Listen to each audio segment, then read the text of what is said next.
The escape pod's hull screamed as Commander Sarah Chen forced the damaged airlock open with a pry bar, her pressure suit already showing critical oxygen warnings.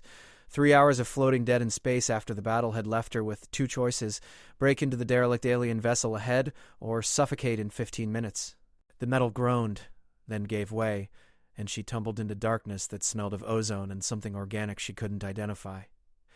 Emergency lighting flickered on, bathing everything in deep purple, and Sarah's headlamp caught movement at the far end of the corridor. Something massive, something alive. She brought up her sidearm instinctively, but the figure didn't attack.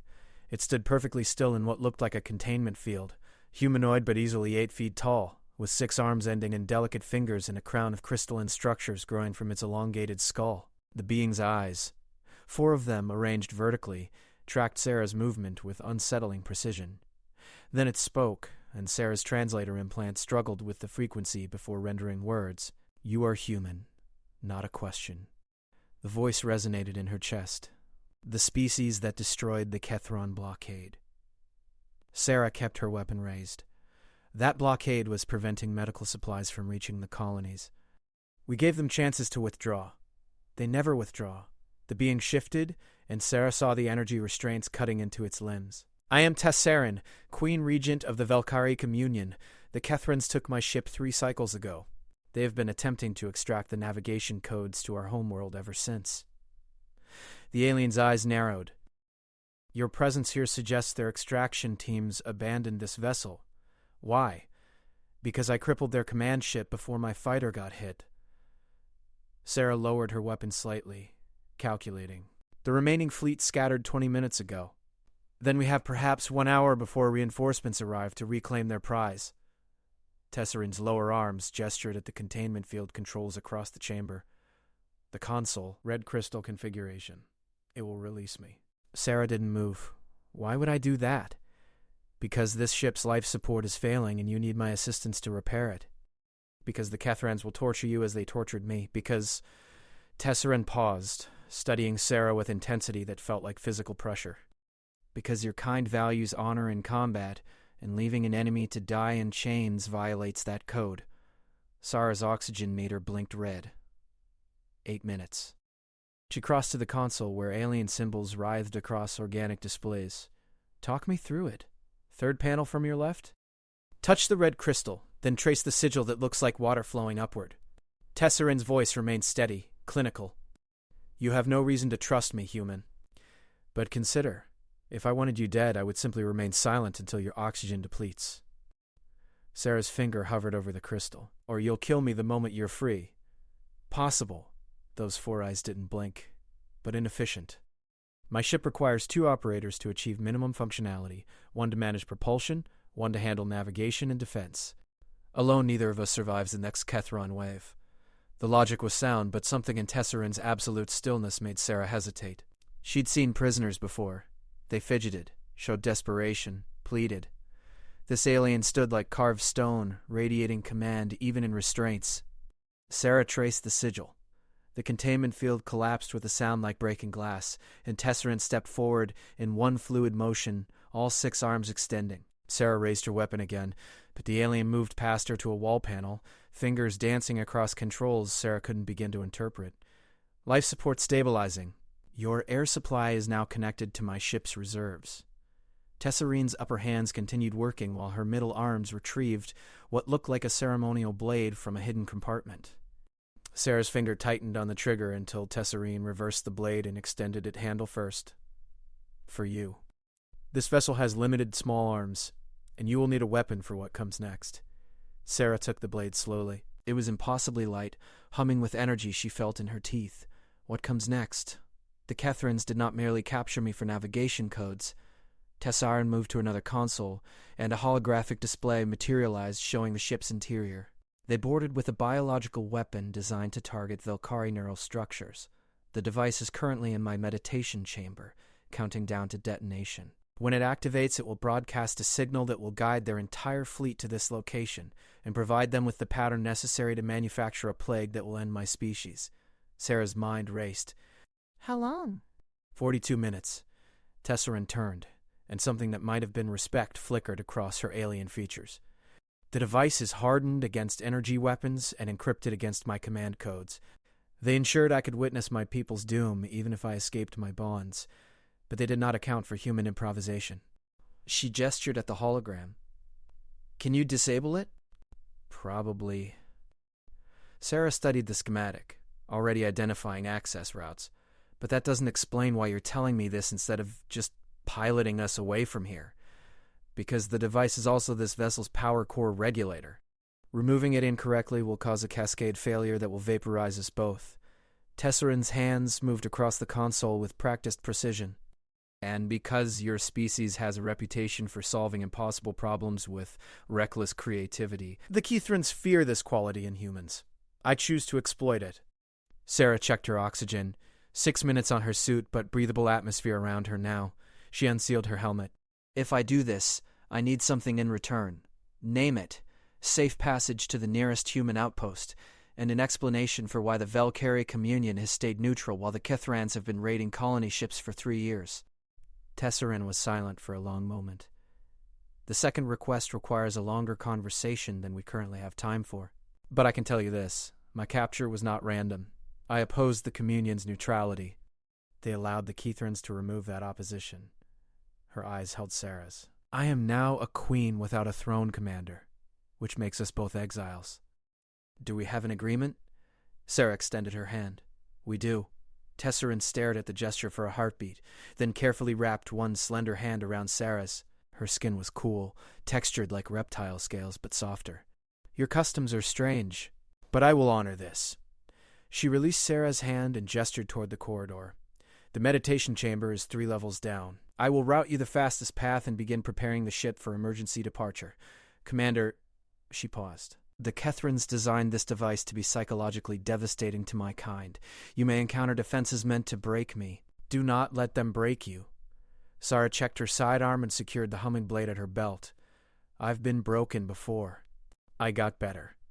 She moved into the corridor at a run, following the holographic waypoints that appeared in her vision through the translator implant's connection to the ship's systems. The alien vessel was beautiful and disturbing in equal measure. Organic curves that seemed to breathe, lighting that pulsed like a heartbeat, gravity that shifted subtly as she moved between sections. Twice she passed Kethran corpses, their insectoid bodies torn apart with surgical precision. Tesserin's work, obviously, during her initial capture.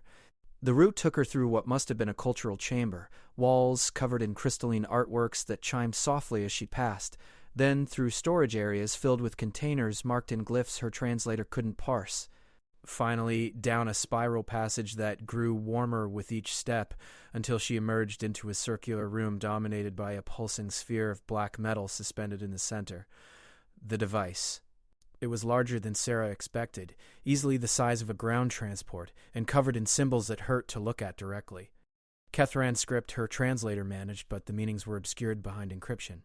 Cables ran from the sphere into the floor, ceiling, and walls, and Sarah could hear the hum of massive energy flowing through them. Around the sphere, scattered on the floor, were what looked like Velkari artifacts, personal items maybe, or religious objects. The Kethrans had deliberately surrounded their weapon with things that would torment Tesserine. Sarah circled the sphere carefully, scanning for access points. The surface was seamless except for a single panel on the lower hemisphere, protected by what looked like a biometric lock. She touched it experimentally, and the panel shocked her hard enough to knock her back 3 steps. Tesserine, I've got a problem. The access panel is locked to Kethran biology. The Queen's voice came through her implant immediately. Anticipated. There is a deceased Kethran soldier in the storage bay you passed through. Retrieve its primary manipulator appendage. The lock requires only cellular contact, not active neural patterns. Sarah sprinted back, trying not to think too hard about what she was doing as she severed one of the insectoid creature's limbs with the energy blade. The weapon cut through chitin and tissue like they weren't there, and she was back in the meditation chamber within 90 seconds. 38 minutes remaining on the countdown, her implant was now displaying helpfully provided by Tesserin's systems. She pressed the severed limb against the panel and it clicked open, revealing a nightmare of organic circuitry and crystalline processors woven together with technology Sarah barely recognized, but the core principle was clear enough. This was a bomb with a transmitter, and both systems fed off the same power source. Cut the power and the ship died. Disable the wrong component, same result.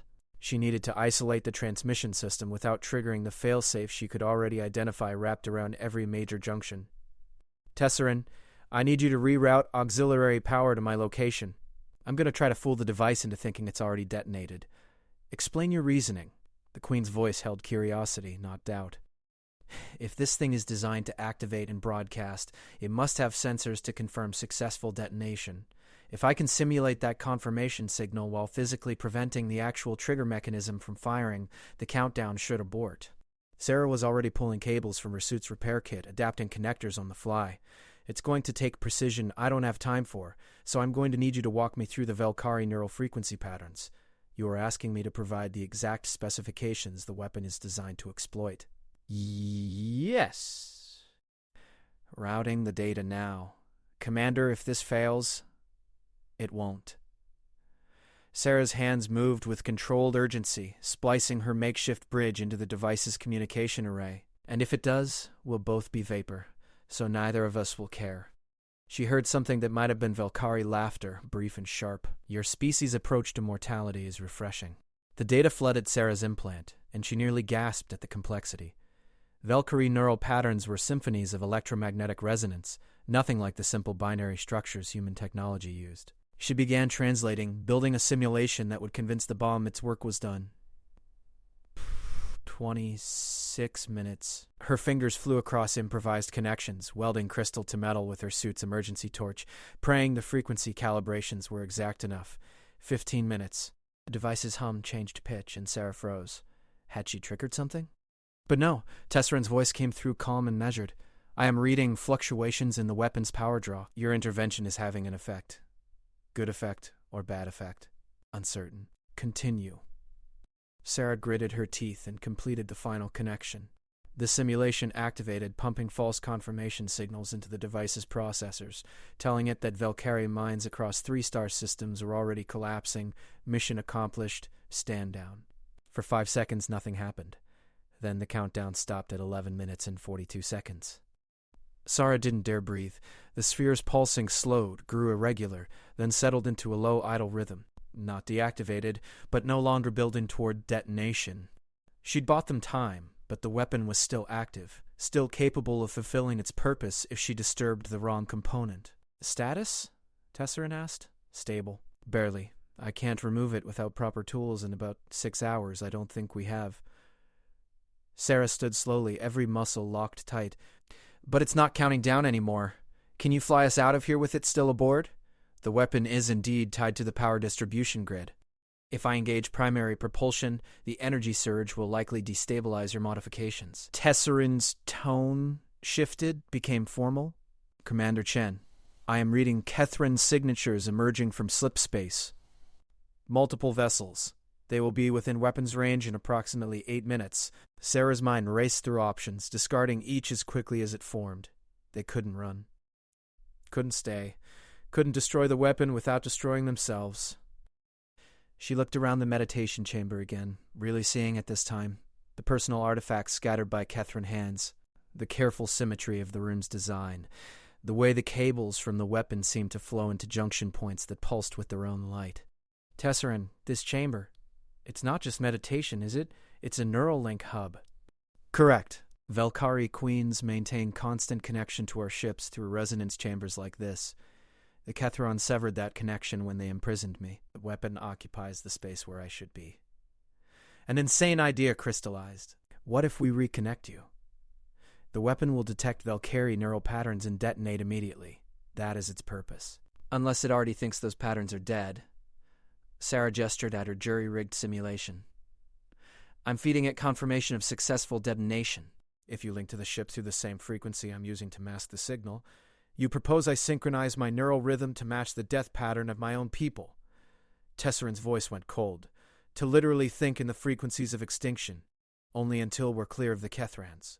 Then we drop the simulation, sever the weapon from the power grid, and space it. 6 minutes now. It's a terrible plan, I know, but it is brilliant. Tesserin was already moving. Sarah could hear through the connection. And it will cause me considerable psychological damage. But I have endured worse. Repair the frequency bridge. I am coming to you. The Queen arrived in the chamber within a minute, moving with fluid grace despite her size. Up close, Sarah could see scars across Tesserin's torso where the Kethrans had cut into her, extraction wounds that hadn't fully healed. The alien queen approached the sphere with visible tension, all 6 hands trembling slightly. "The artifacts," Tesserin said quietly. They belonged to my bond sister. The Kethrans killed her when they took this ship." "They wanted me to die looking at reminders of her." Sarah had no words for that. She simply nodded and began adjusting the simulation parameters, making space in the false signal for Tesserin's living mind to hide within the pattern of death. 4 minutes. Tesserin lowered herself into a meditation posture, her body settling into grooves in the floor that must have been designed for exactly this purpose. Her hands extended, touching contact points that glowed at her presence. "Activate the bridge, Commander, and be prepared to pilot us manually if I cannot maintain consciousness through this process." "I don't know how to fly your ship?" "Then learn quickly."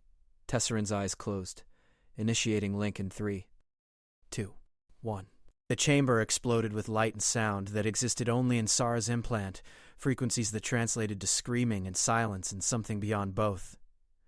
Tesserin's body went rigid, her mouth opening in a soundless cry. The ship around them shuddered and came alive. Really alive, every system suddenly operating at full capacity. Sarah felt it respond to Tesserin's will, felt the alien queen pushing through agony to assert control. 3 minutes. Kethrin's ship's on approach. Sarah sprinted for what she hoped was the bridge, following waypoints that Tesseran was somehow still managing to provide despite the torture of her neural link. She burst into a command chamber that curved around a central platform, displays materializing in the air around her showing tactical data she could barely process. "Tesseran, talk to me." The Queen's voice came through fractured, distorted. "Propulsion active. Weapons charging." "They are hailing us. They want confirmation of the weapon's detonation." "Can you fake a response?" "No. But you can." Something shifted in the air, and Sarah found herself looking at a communication interface with what appeared to be a Kethran command frequency ready to transmit. "Tell them the Valkyrie Queen executed the device manually, in a final act of spite. Tell them her ship is now derelict. They will want to board and confirm before they destroy us." Sarah understood instantly. It would buy them minutes while the Kethrans deployed boarding teams. She activated the channel and let fear bleed into her voice. Not hard given the circumstances. "This is Commander Sarah Chen of the Earth Defense Forces. I'm trapped on this alien ship. The prisoner did something before she died." There was an energy pulse. "I think she set off some kind of weapon. The ship's power is fluctuating. I need immediate extraction." The response came in clicks and chittering that her translator rendered. "Stand by for boarding, human. Remain at your current location. Resistance will result in termination." The channel cut. Sarah gripped the edge of the command platform. "Tesserin, they're buying it. How long until you can jump us out of here? The drive requires 90 seconds to achieve minimum charge." Tesserin's voice was steadier now, adjusted to the horror of the frequency she was maintaining. "But the moment we activate it, they will know I live in open fire. Our shields are insufficient to withstand concentrated assault from 4 cruisers. Then we need a distraction." Sarah studied the tactical display, seeing the Kethran formation spreading to surround them. They were being careful, keeping their distance until the boarding teams confirmed the kill. Professional. Cautious. Exploitable. "Can you target their communication array on the lead ship? Not destroy it, just damage it enough to cause confusion?" "Yes. But doing so reveals our offensive capability. Do it the moment their boarding craft launches. They'll think it's an automated defense system, something still active from before you died. Hit them, then charge the drive while they're sorting out the chaos." 70 seconds. The Kethran boarding craft detached from their mothership, small angular things bristling with weapons. Tesseran's ship hummed, and invisible lances of energy struck out, precision fire that sheared through the lead cruiser's communication mast.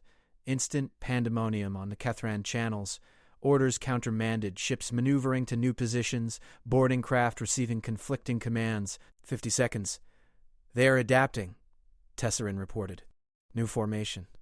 They will fire on us in 30 seconds regardless of confirmation." "Will we make it?" Uncertain. The ship bucked as the first Kethran weapons found their mark, energy cannons tearing into shields that lit up with geometric patterns across Sarah's vision. She gripped the platform tighter, feeling utterly helpless as the vessel fought a battle she couldn't comprehend. 20 seconds. More hits. The ship screamed, metal and something organic crying out together. Sarah saw atmosphere venting from somewhere on the port side, saw systems going critical on displays she was learning to read on the fly. The Kethrans were concentrating fire now, had figured out where the jump drive was charging and were trying to disable it before activation. 10 seconds. Tesseran, we're not going to make it. Yes, we are. The Queen's voice held absolute conviction. Commander, if this fails, know that you gave me the chance to die striking back. That is more than most Queens receive. We're not dying today. Sarah pulled up the weapon's interface, mimicking what she'd seen Tesseran do earlier. She didn't know what most of the controls did, but one cluster of symbols pulsed with obvious readiness. She touched it. Every weapon on the ship fired at once, a desperate barrage that caught the Kethrans off guard precisely because it was so reckless, so wasteful of power they needed for the jump. But it worked. The leading cruiser's shields buckled under the onslaught, and the other ships scattered reflexively, breaking their firing pattern. 3 seconds, the universe twisted. Sarah's stomach lurched as space folded wrong, as every law of physics she understood bent sideways and reformed. The Kethran ships vanished, replaced by streams of light that might have been stars, might have been something else entirely. The ship groaned around them, transitioning from normal space to whatever realm jump drives accessed. Then silence. Sarah realized she was gasping, her hands locked on the platform hard enough to hurt. Tesseran, status? We are clear. Jump successful. The Kethrans cannot track us. A pause. I am severing the Neuralink. The weapon is no longer necessary. Wait, can you do that safely? We are about to discover the answer. The light in the chamber shifted, dimmed, and Sarah heard a sound that might have been Tesseran collapsing. She ran back through the corridors, following the connection she could still feel through her implant, and found the Queen sprawled on the meditation chamber floor, all 6 arms trembling violently. Her eyes, all 4 of them, were bleeding fluid that glowed faintly in the purple light. Sarah knelt beside her. What do you need? Silence. Tesseran's voice was barely a whisper. I have been inside the frequency of extinction. It does not release easily. Sarah settled against the wall, keeping watch, her hand on the energy blade. Around them, Tesseran's ship sailed through jump space, carrying 2 exiles toward an uncertain future. The weapon sat silent in its cradle, disabled but not destroyed, a reminder of what the Kethrans had intended, what they would attempt again. After what might have been an hour, Tesseran stirred and slowly pushed herself upright. The trembling had stopped, but the fluid still leaked from her eyes. Commander Chen, Sarah, you have my gratitude, and my apology. Apology for what? For what I must do next. Tesseran stood, moving to a control panel Sarah hadn't noticed before. This ship is marked. The Kethrans will hunt it relentlessly, and I cannot return to the Communion. They wanted me removed. Which means you and I cannot simply part ways at your nearest outpost. Sarah's hand drifted to her sidearm. Explain. The jump drive is set for a location only I know. A place the Valkyrie Communion prepared for scenarios like this. Queens who become inconvenient. Evidence that must disappear. Tesseran's hands moved across the controls. I have locked the navigation. You cannot override it. In approximately 6 hours, we will arrive at a facility where I intend to establish a base of operations for a war against both the Kethrans and the Communion leadership that enabled them. Sarah stood slowly. You're kidnapping me. Yes, but I am also offering you a choice. Tesseran turned to face her fully. Help me build a resistance. Use your human ingenuity and my Valkyrie resources to fight an enemy that threatens both our peoples. Or, when we arrive at the facility, take one of the escape craft and return to your kind. I will provide you with intelligence that will aid your fleets, and we will part as allies who simply walk different paths. That's not much of a choice. It is more than I was given when the Communion betrayed me. More than you were given when your fighter was shot down. Tesseran's bleeding eyes held Sarah's. I do not ask you to decide now. Rest. Heal. Consider what your life will become if you return. A commander who was captured, who survived only through alien assistance. They will honor you, perhaps, but they will also question you, watch you. Wonder if you can truly be trusted after spending time aboard an alien vessel. Sarah wanted to argue, but the words died in her throat. Because Tesseran was right, Earth Defense would interrogate her for months. Every decision would be scrutinized, and the intelligence she'd gathered, the Communion's betrayal, the Kethran bioweapon program, Tesseran's very existence, would be buried in bureaucracy while people debated how to use it without provoking a larger conflict. You've thought about this, Sarah said finally. I have thought of little else during my captivity. Sometimes prisoners have nothing but time to plan what comes after. Tesserin gestured toward a corridor Sarah hadn't explored. There are quarters prepared. Rest. We will talk more when you are ready. Sarah should have refused. Should have demanded Tesserin release the navigation locks. Should have done anything except nod and walk toward the quarters, exhaustion finally overwhelming adrenaline. But she found herself following the waypoints anyway, found herself entering a chamber that adjusted its gravity and atmosphere to human comfort without her asking, found herself collapsing onto something that resembled a bed. She woke to Tesserin's voice through her implant. Commander, we have arrived. The facility was an asteroid hollowed out and filled with technology, a secret base that spoke of preparation and paranoia in equal measure. Tesserin guided the ship into a docking bay that sealed around them with organic precision, and Sarah followed the Queen into corridors lined with equipment she recognized and weapons she didn't. This is impressive, Sarah admitted. This is necessary. Tesserin led her to a command center overlooking the facility's interior. The Communion has 14 other queens. 12 supported the vote for neutrality despite the Kethron aggression. I was the 13th, and my vote was insufficient to change policy. The 14th abstained, which makes her a potential ally if she can be contacted safely. Sarah studied the displays showing system schematics, resource inventories, drone counts. You're serious about this? An actual rebellion. The Kethrons will not stop with raiding human colonies. They are testing the galaxy's response, learning who will fight and who will negotiate. Once they understand the boundaries, they will push harder. Tesserin's hands danced across controls, bringing up intelligence reports. My people's neutrality is not wisdom. It is cowardice. And cowardice enables monsters. Why tell me all this? Why not just lock me up until you're ready to let me go? Because I need you to understand what you are choosing between. Tesserin turned to face her. Return to your people with my intelligence, and you give them an advantage they may or may not use wisely. Stay with me, and you become part of something with no guarantee of success. A resistance built by an exiled queen and a stranded human against enemies who control fleets and governments.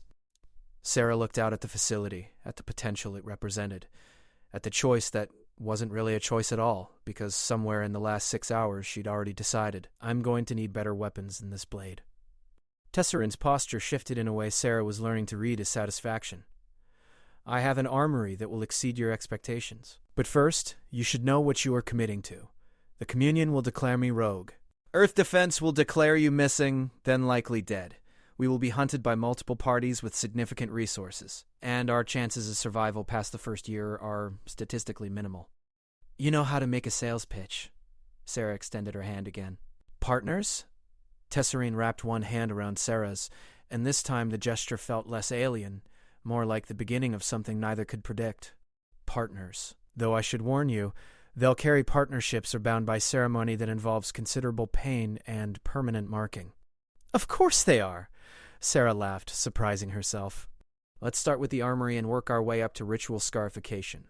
They descended into the facility together, human and alien, both exiles, both choosing war over safety.